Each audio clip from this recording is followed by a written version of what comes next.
이 시간에 하나님의 나라를 방해하는 자들이라는 제목으로 하나님의 말씀을 전하려고 하는데요. 예수님 당시나 오늘날이나 마찬가지인데요.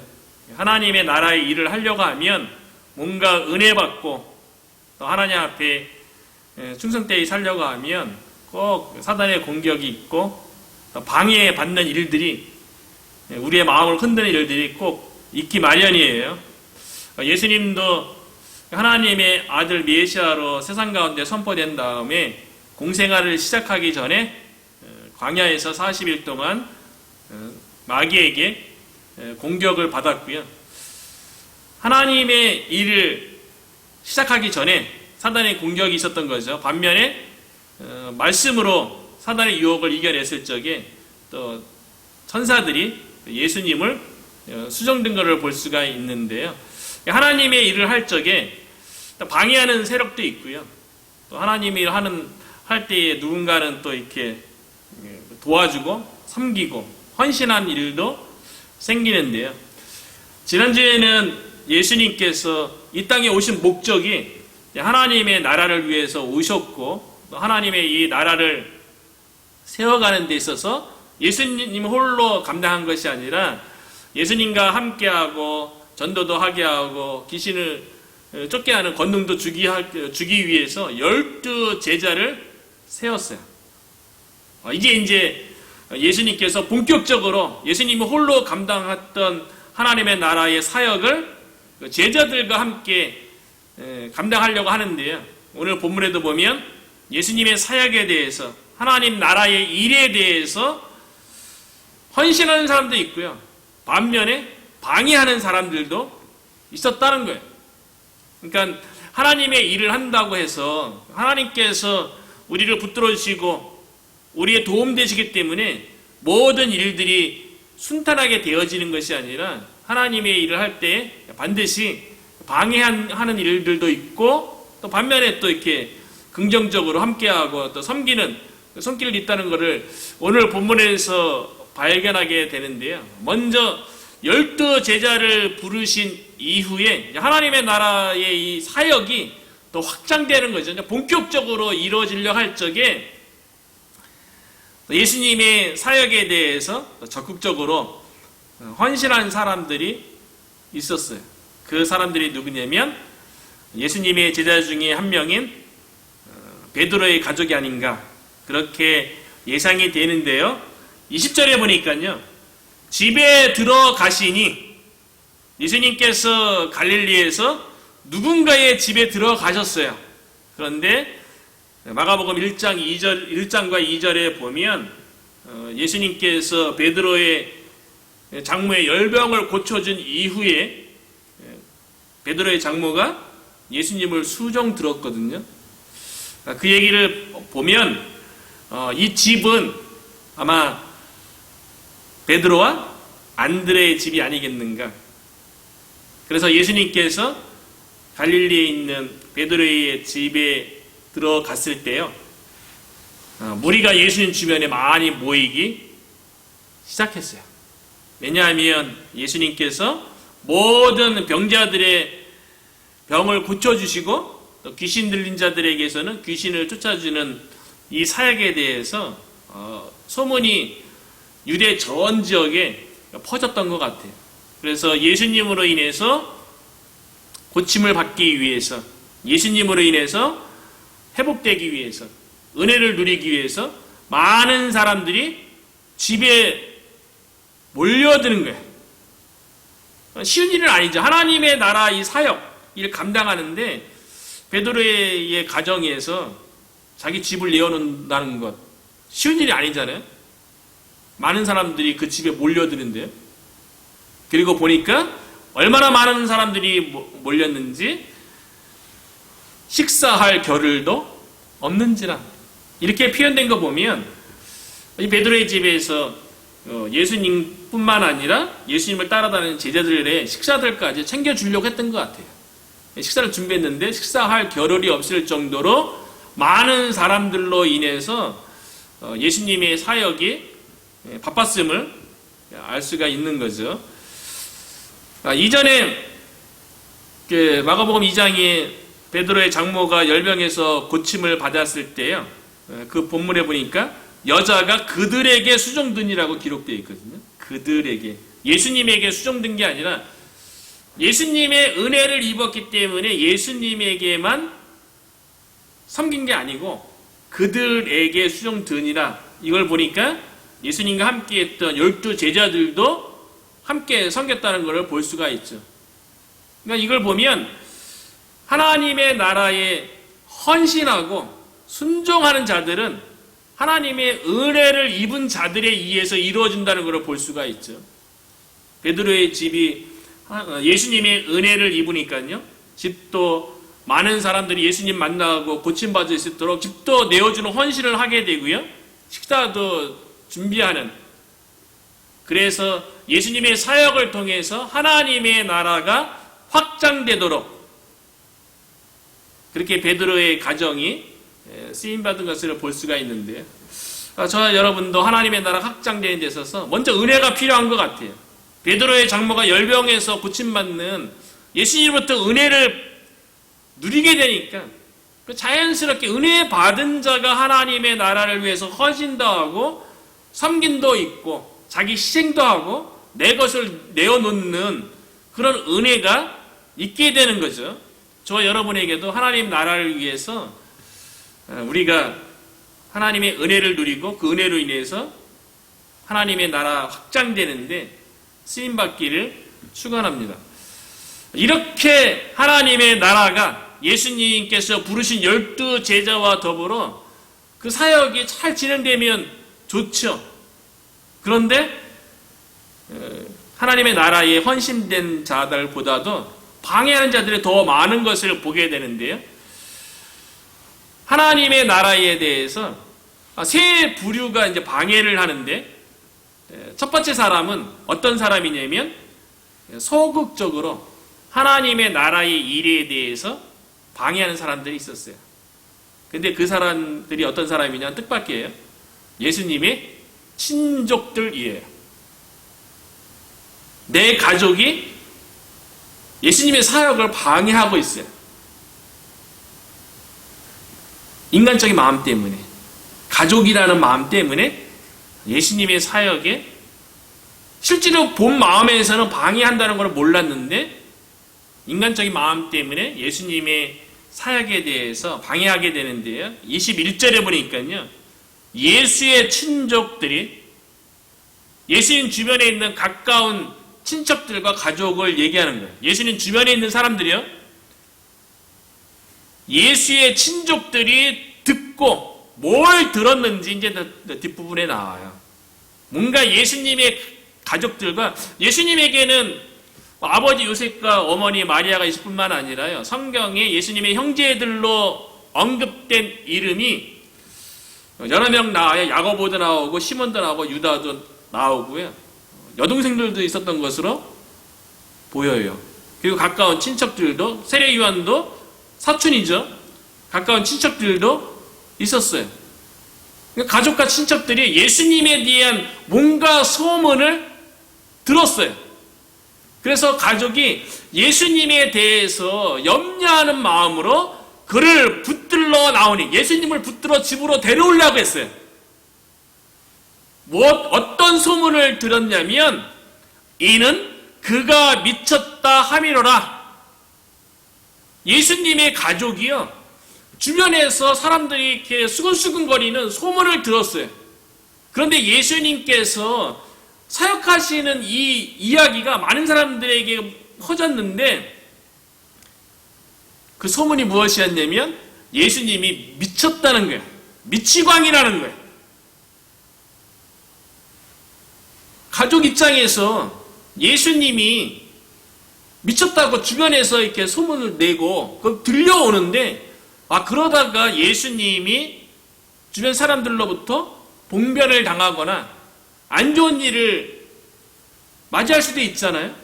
그래서 어떻게 했든 예수님의 사역에 대해서 미쳤다고 이야기하는 그 소문 때문에 예수님이 사역하는, 그럼 예수님은 지금 어떤 사역을 하고 있습니까? 하나님 나라의 사역을 하고 있어요. 모든 병자들을 고쳐주고 있고요, 그리고 귀신들을 쫓는 사역을 하고 있는데, 이 사역을 보고 누군가가 예수님에 미쳐서 그렇다라고 소문을 내고 있는 거예요. 그러니까 가족 입장에서는 예수님이 누구시고 예수님이 지금 하시는 사역이 무엇인지 온전히 깨닫지 못했던 것 같아요. 가족이니까 더 그랬던 것 같아요. 그러니까 염려가 되는 거죠.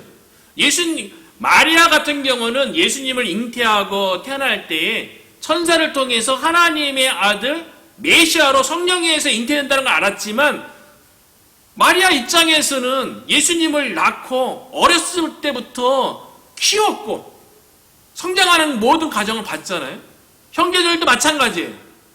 그렇기 때문에 예수님이 하시는 사역을 볼 때에 예수님이 메시아라고 마가복음 3장에서는 그렇게 받아들이지 못하고 있는 상황인 거예요. 그러니까 예수님의 사명이 무엇인지 예수님이 누군지 모르니까 주변 사람들이 미쳤다고 얘기하니까 예수님이 신변상에 안 좋은 일이 인간적인 마음이죠. 가족으로서 그럴 수 있잖아요. 아니 가족 중에 내 자녀가 주변 사람들이 다 미쳤다 그러는데 어떻게든 붙들어 빨리 집으로 데리고 와야죠. 그래서 그를 붙들러 나온 거예요. 예수님을 데려오려고 한 거예요.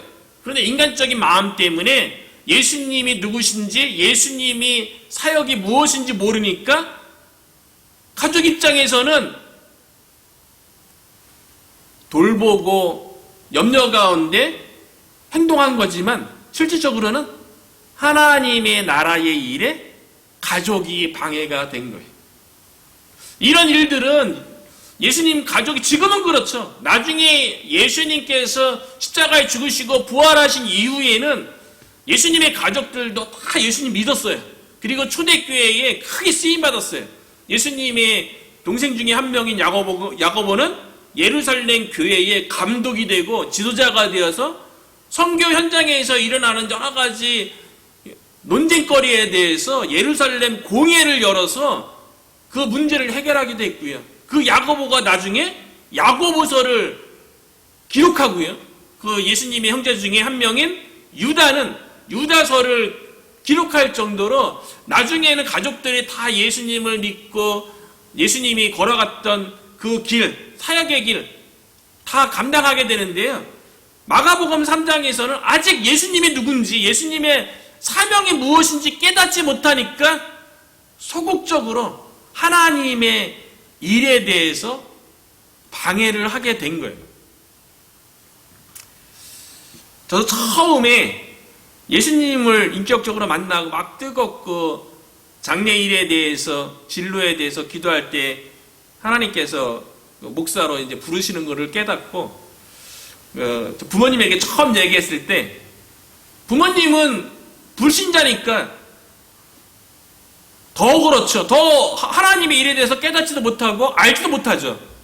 그러다 보니까 저희 어머니가 처음에 한 얘기가 뭐냐면 그래도 늘 이렇게 아들이 한다 그러면 이렇게 방해하거나 이렇게 안 된다고 얘기한 적이 한 번도 없었는데 신앙생활 하는 것도 나중에는 반대하고 그랬지만 초창기에는 방해하지 않았거든요. 근데 목사가 된다고 할 적에 어머니께서 처음으로 한 말이 무엇이었냐면 그 말을 하시더라고요.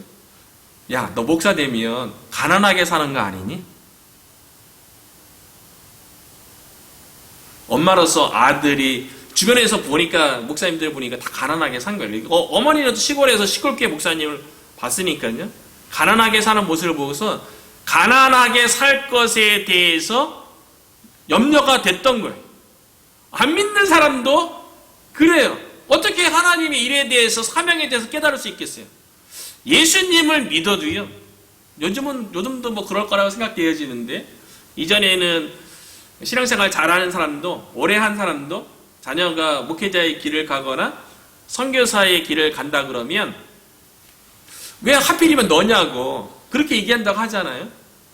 그 길이 험하기 때문에 그러니까 하나님의 사명에 대해서 잘 깨닫지 못하면 하나님의 나라에 대해서 잘 깨닫지 못하면 내 자녀만큼은 험한 길, 힘든 길, 가난한 길 가기를 원치 않는 게 믿어도 그러거든요. 사명을 잘 깨닫지 못하면요.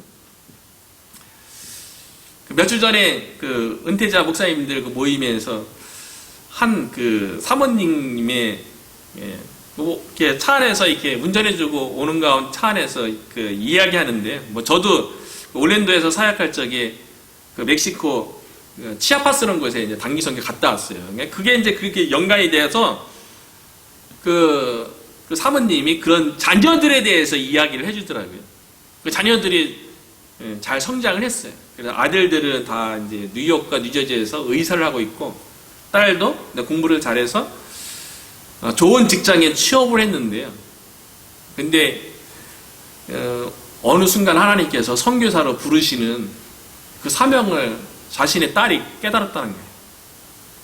근데 그 사모님 입장에서는 그 목회자의 아내로서 살아오면서 선교사로 나간다 그러니까 왜 좋은 직장이 있고 안정되게 살아가는데, 거기다 또 그 딸이 그랬다는 거예요.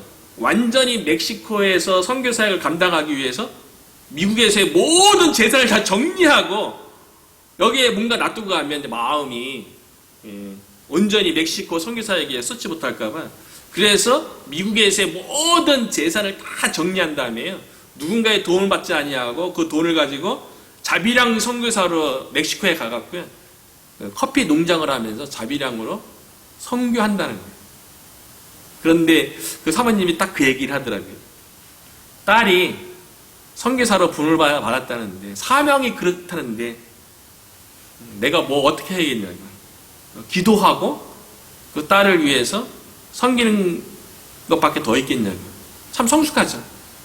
하나님께서 불렀는데, 하나님의 사명이 멕시코 선교 나가라는 거랬는데, 그러니까 딸이 다 정리하고 지금 나가서 이제 멕시코 농장도 하고 뭐 자비량으로 선교하는데, 그런데 이제 부모 입장에서 가끔씩 방문한대요.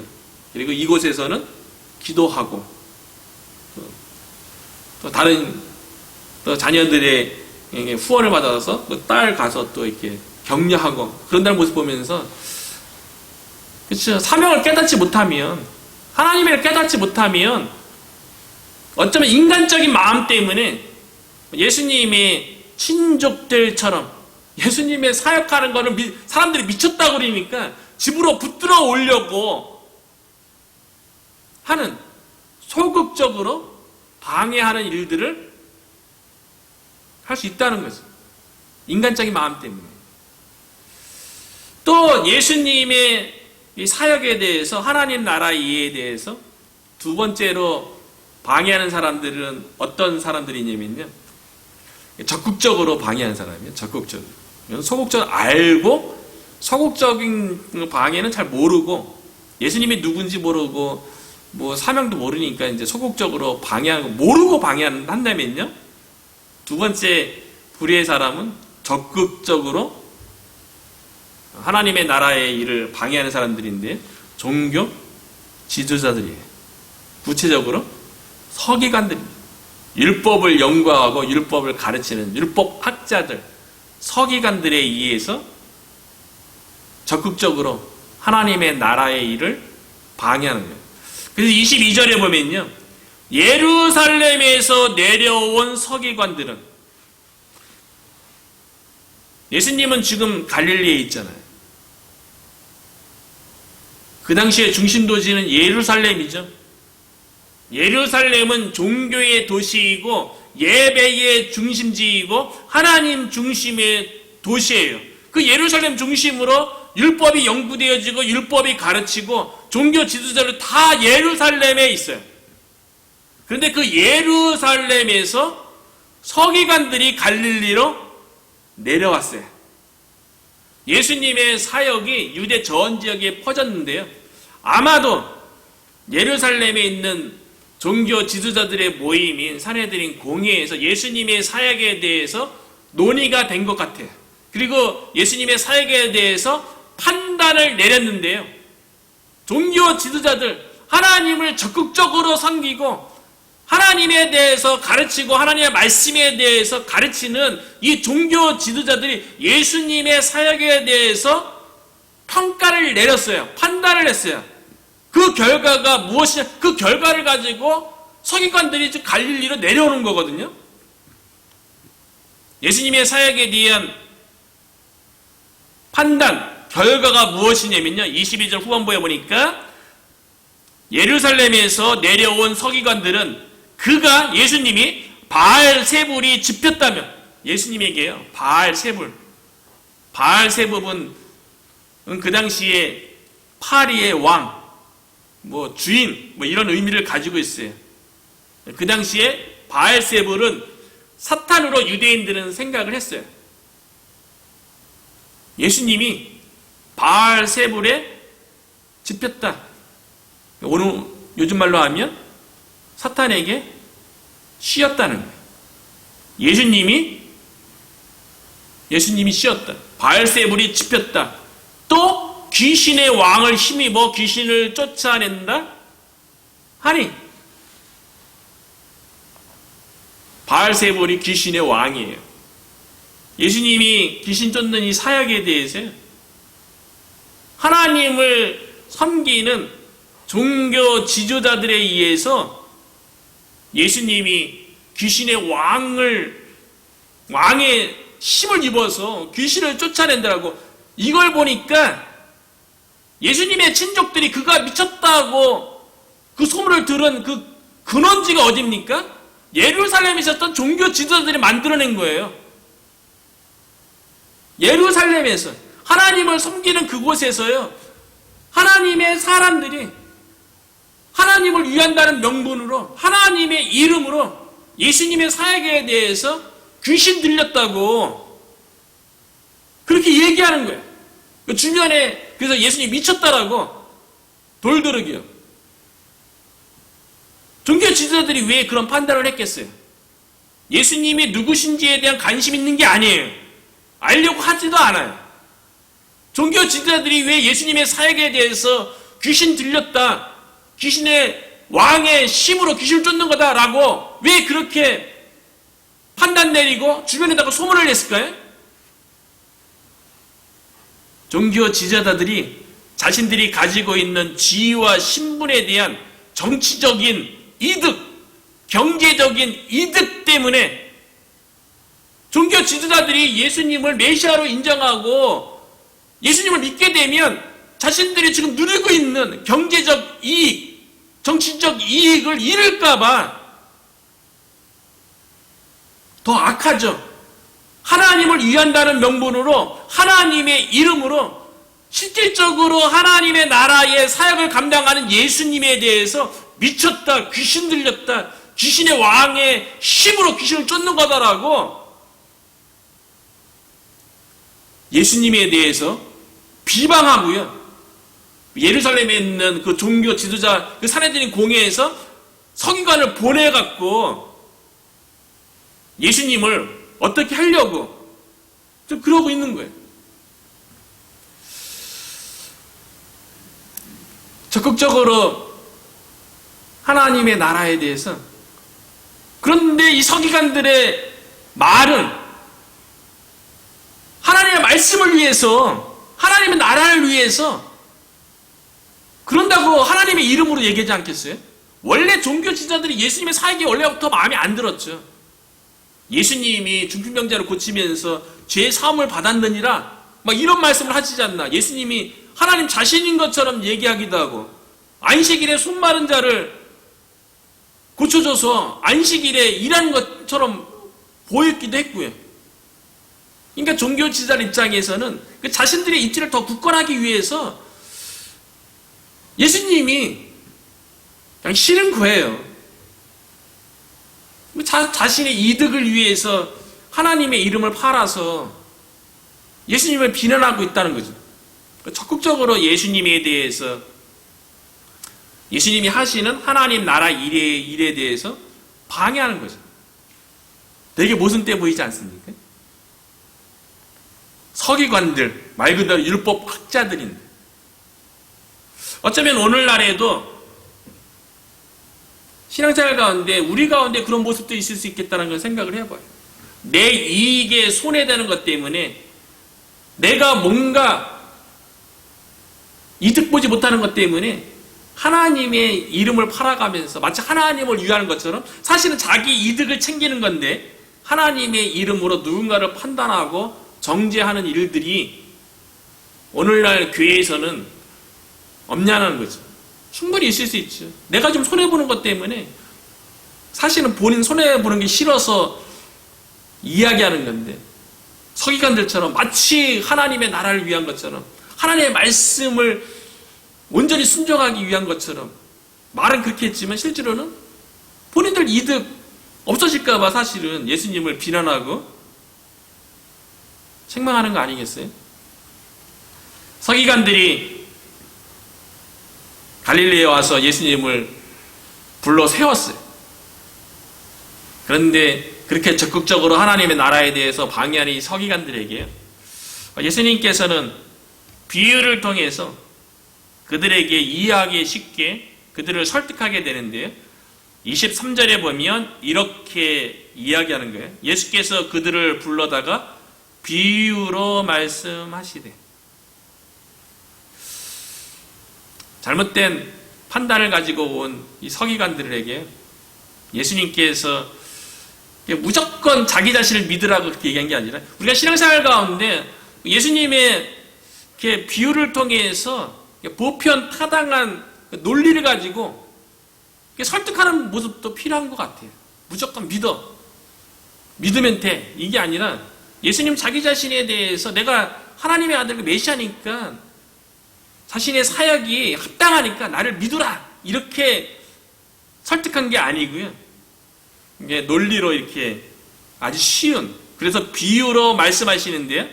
사탄이 어찌 사탄을 쫓아낼 수 있느냐? 왜냐하면 예수님이 귀신을 이렇게 쫓아내는데요. 서기관들이 바알세불, 귀신의 왕, 사탄이죠. 사탄의 힘으로 쫓아낸다고 예수님에게 얘기한 거 아니에요? 그러니까 예수님께서 그거를 받아서 사탄이 어찌 사탄을 쫓아낼 수 있느냐? 왜냐하면 예수님께서 귀신을 쫓아냈을 적에 귀신을 쫓겨난 사람이 온전해지고 회복된 다음에 한 일이 무엇입니까? 하나님께 영광 돌리고 하나님을 찬양하고 바깥에 나가서 예수님에 대해서 전하는 일을 했어요. 근데 사탄이 말 그대로 대적자로서 하나님의 하는 일을 방해하는 자거든요. 그런데 사단의 힘을 입어서 예수님이 귀신을 쫓아내는 거면, 그러면 사단을 힘을 입어서 예수님이 귀신을 쫓아낸 사람들이 하나님을 찬양하고 하나님을 예배하고 예수님에 대해서 전도하면 사단이 하나님의 일, 선을 행하는 게 모순되잖아요. 예수님께서 귀신을 쫓아냈을 때는요, 회복된 사람들은요, 다 하나님께 영광 돌리고 예수님이 행하신 큰 일에 대해서 주변 사람들에게 전도했어요. 그러나 실질적으로 한국 문화 같은 경우에는 귀신이 귀신을 쫓죠. 무속신앙에서는 강한 귀신이 약한 귀신들을 쫓아서 병도 고치고 귀신도 쫓아내는 행위를 해요. 그런데 예수님이 귀신을 쫓는 행위와 다른 이유는 뭐냐면, 무속에서 귀신을 쫓잖아요. 하나님을 찾거나 그런 게 아니고요. 귀신에게 더 얽매이게 되는 거예요. 귀신을 더 섬기게 되는 거예요. 예수님께서 사단을 힘입어서 귀신을 쫓아내는 것이 아니라는 것을 그냥 일반적인, 그냥 조금만 생각해보면 알 수 있게끔 세 가지 예를 드는데요. 24절부터 26절에 보면 만일, 영어로 if 서기관들에게 이해하기 쉽게 우리 주변에 보이는 일반적인 현상들을 통해서 일반적인 간단한 논리 가지고 설득하는데요. 24절에 보면 또 만일 나라가 스스로 분쟁하면 그 나라가 설 수 없고, 나라 가운데 갈등이 있고 분쟁이 있으면 그 나라가 어떻게 세워지겠어요?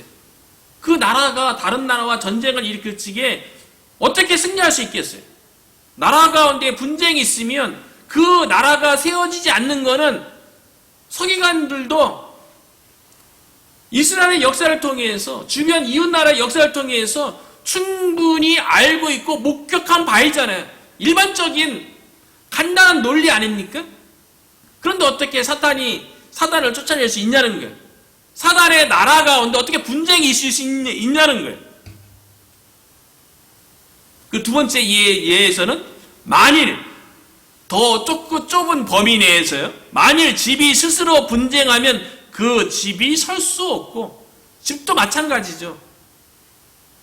집도 세워지려면 하나가 되어야지. 집 가운데 분쟁이 있으면 집이 집으로서 제대로 역할을 못하는 것은 뭐 동서고금을 막론하고 그냥 우리가 피부로 느끼는 일반적인 진리인 거죠.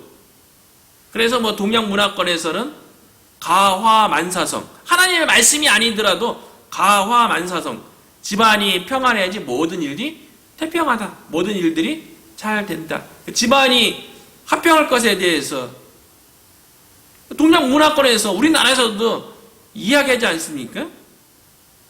집이 스스로 분쟁하면 그 집이 설 수 없고. 세 번째는요, 만일 사단이 자기를 거스러 일어나 분쟁하면 설 수 없고 망하느니라. 결론은 이제 만일 마찬가지죠. 사단도 그 나라에서요, 계급 체계가 다 있어요. 귀신도요, 다 큰 귀신이 있고 중간 귀신이 있고 말단 귀신이 있고요. 그 체계가 있어서 사단의 나라가 마지막 예수님께서 재림하시는 그 전까지는 사단의 나라가 사단에 의해서 체계를 가지고 세워져 있는 거예요. 사단의 나라가 있는 거죠. 그런데 사단이 자기를 거스러서 분쟁하면 그 나라가, 어떻게 사단의 나라가 설 수 없다는 거죠. 적극적으로 하나님의 나라에 대해서 방해하는 이 서기관들에게 예수님께서 귀신 들려서 귀신을 쫓는 게 아니라는 것을 반박한 다음에요, 하나님의 나라가 어떻게 세워지고 하나님의 나라가 어떻게 이루어지는지 아주 중요한 말씀을 하는데요, 이 말씀은 오늘날 우리 교회에도, 저와 여러분에게도 동일하게 적용되는 말씀인데요, 하나님의 나라가 어떻게 일어나는가? 하나님의 나라가 뭡니까? 하나님께서 통치하시는 나라예요. 하나님께서 질병을 다스리시고 고치죠. 하나님께서 귀신 들린 자를 다스려서 귀신을 쫓아내죠. 하나님께서 다스리셔서 인간의 모든 문제를 해결하는 게 하나님의 나라예요. 그래서 사도 바울이 로마서 14장 17절에 보면 하나님의 나라는 먹는 것과 마시는 것이 아니요 오직 성령 안에 있는 의와 평강과 희락이니라. 하나님의 나라가 이루어지면요, 모든 문제에 해답이 주어지고 모든 문제가 해결되어지기 때문에 그 안에 의가 이루어지고요, 평강이 이루어지고요, 희락, 기쁨과 즐거움이 있는 거예요. 그렇게 우리가 하나님의 나라를 우리가 누리는 거죠.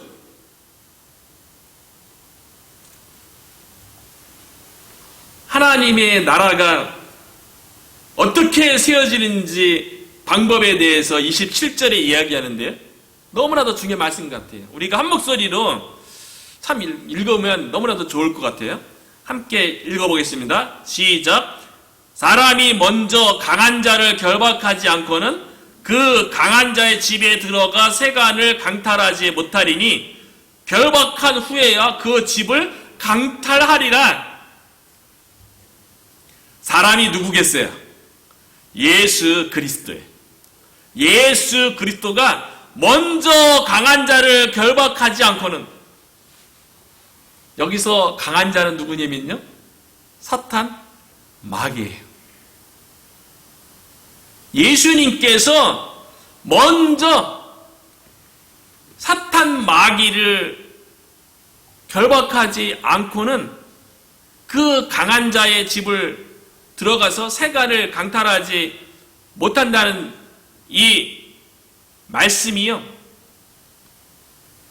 에베소서 2장 1절에 보면 1, 2절에 보면 그는 허물과 죄로 죽었던 너희를 살리셨도다. 에베소 교인들, 우리들도 예수님 믿기 전에는 다 죄와 허물로 죽었던 자들이잖아요. 교회 바깥에 있는 예수님을 믿지 않는 모든 불신자들은 죄와 허물 가운데 있는 자들이에요. 예수님을 만나서 죄 용서 못 받았으니까요.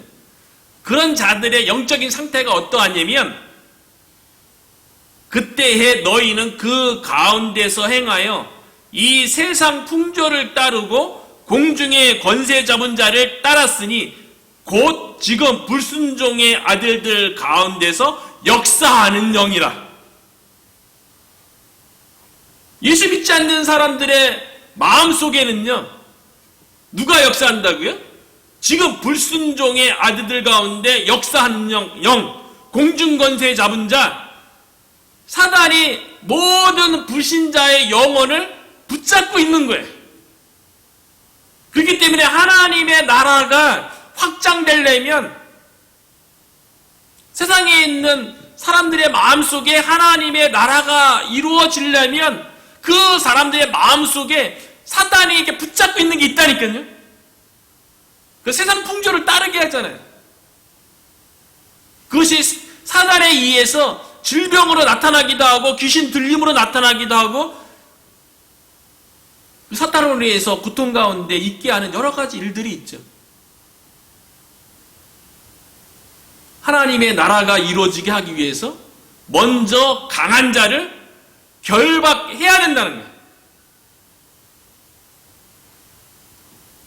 그 강한 자를 결박하지 아니하면 그 집안에 있는 세간들, 물품들을 가지고 나올 수 없는 것처럼 강한 자를 결박한 후에야 그 집을 강탈하리라.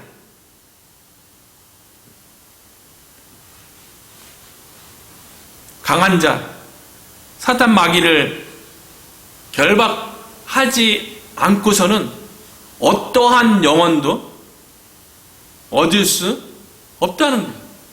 강한 자를 결박해야지만이 하나님의 나라가 이루어지는 거죠. 하나님의 통치가 주어지게 되는 거죠. 예수님께서 이 일을 위해서 오신 거예요. 그래서 요한일서 3장 8절에 보면 죄를 짓는 자는 마귀에게 속하나니 마귀는 처음부터 범죄함이라. 하나님의 아들이 나타나신 것은 마귀의 일을 멸하러 하심이라. 먼저 강한 자를 결박하기 위해서 하나님의 아들이 마귀의 일을 멸하게 하기 위해서 오셔서요. 강한 자를 결박하는 거예요.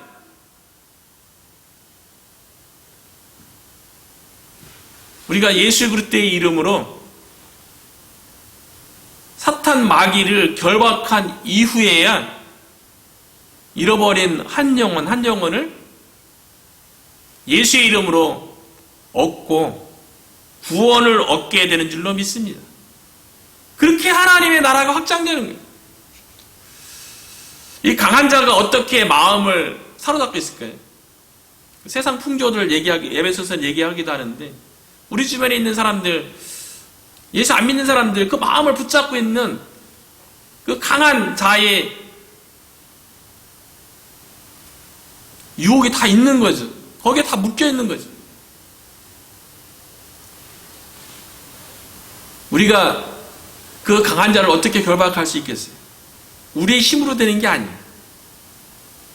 그래서 예수님께서 마태복음 12장 28절에 보면 그러나 내가 하나님의 성령을 힘입어 귀신을 쫓아내는 것이면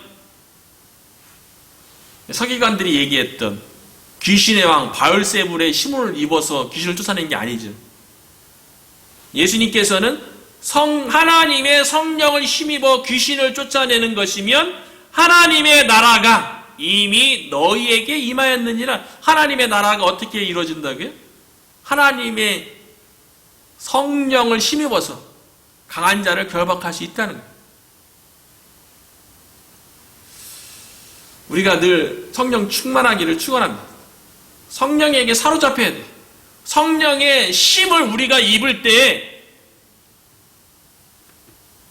강한 자를 결박하고 그 가운데 있는 영혼들, 우리가 결박한 이후에야 세간을 늑탈하는 것처럼 성령의 힘으로 악한 사단의 권세를 결박하고 잃어버린 영혼들을 저와 여러분을 통해서 하나님께서 구원하게 되실 줄로 믿습니다. 하나님의 나라가 확장되는데 이 일에 대해서 방해하는 일은 예수님께서 용서받지 못할 일이라고 이야기하고 있어요. 29절에 보니까요. 누구든지 성령을 해방하는 자는, 하나님의 나라는 성령의 힘으로 강한 자를 결박해서 하나님의 나라가 확장되는 거예요. 임하는 거예요. 그런데 누구든지 이 성령의 일을 서기관들처럼 미쳤다, 귀신 들렸다 이렇게 해방을 하는 자는 사심을 영원히 얻지 못하고 영원한 죄에 처하느니라. 하나님께서는 모든 죄 다 용서함을 받죠. 그 유일하게 딱 한 가지 하나님으로부터 용서받지 못하는 죄가 뭐예요? 성령이 하시는 일을 해방하는 거예요. 서기관들처럼요.